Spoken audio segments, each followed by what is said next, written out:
Representative Porter, welcome to the Daily Social Distancing Show. Thank you. California is in a really interesting place right now. It seemed like everything was under control. It felt like, the coronavirus numbers were stable. And then once the state opened back up, the numbers have skyrocketed, leading to further shutdowns. And now the conversation has turned to schools. You are a parent yourself, so it really makes this conversation more interesting. What are your views on whether or not schools should open and how they should reopen? No, I'm the only single parent of young kids in Congress. I have a 14-year-old, a 12-year-old, an 8-year-old. And so after playing musical chairs with Google Classroom and yelling at different kids to get on and off the Wi-Fi so I can do my own work, I think I'm as ready as any parent in the country for schools to reopen, but we all want that to be safe. And that means that the administration needs to put together a plan, and getting this administration to put together a plan it's kind of like pole vaulting with a toothpick. They just don't seem to have the tools and be willing to deploy them.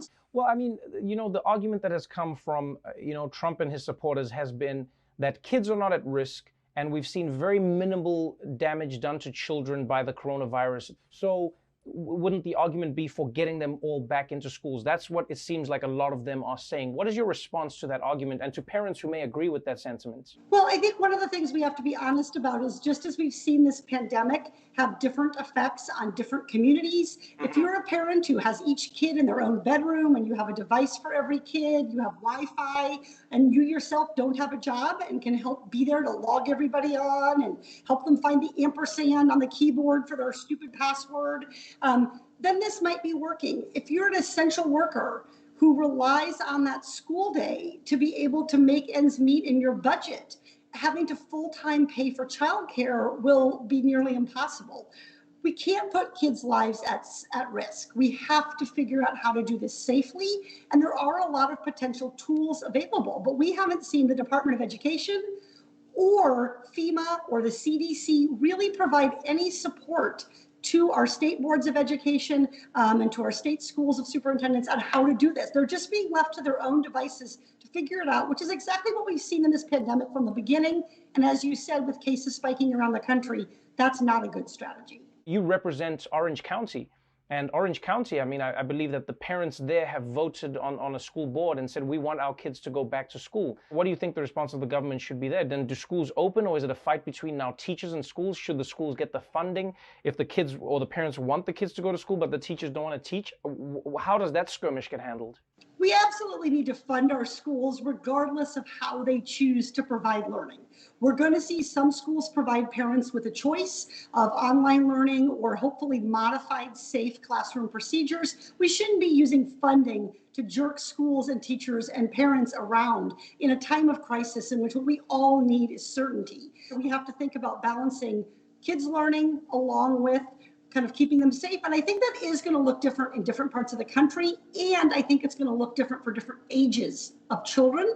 And that's where listening to teachers and local school administrators rather than political figures is really important. I'm doing a lot of learning from my community right now about what will work for our teachers and for our students.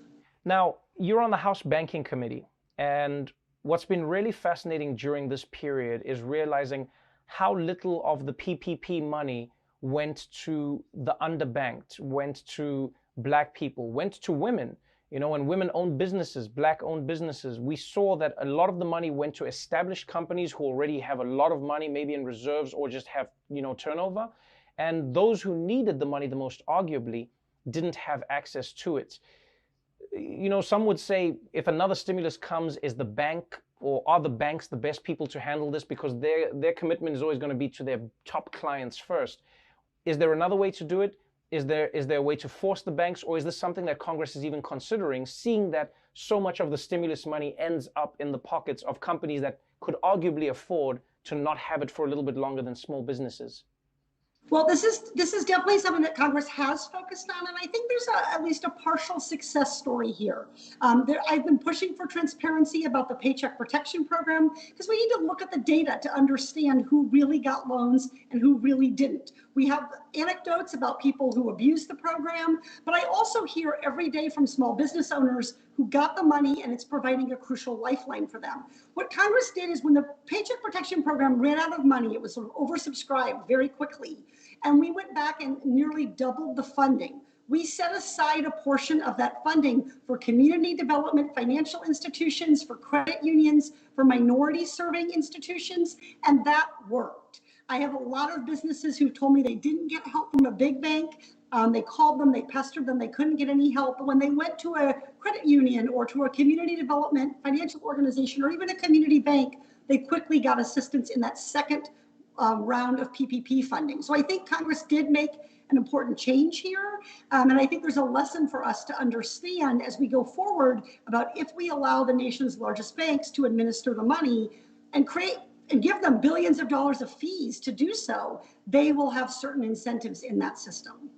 Well, thank you so much for taking your time today. I know how much everybody's trying to pull you in different directions.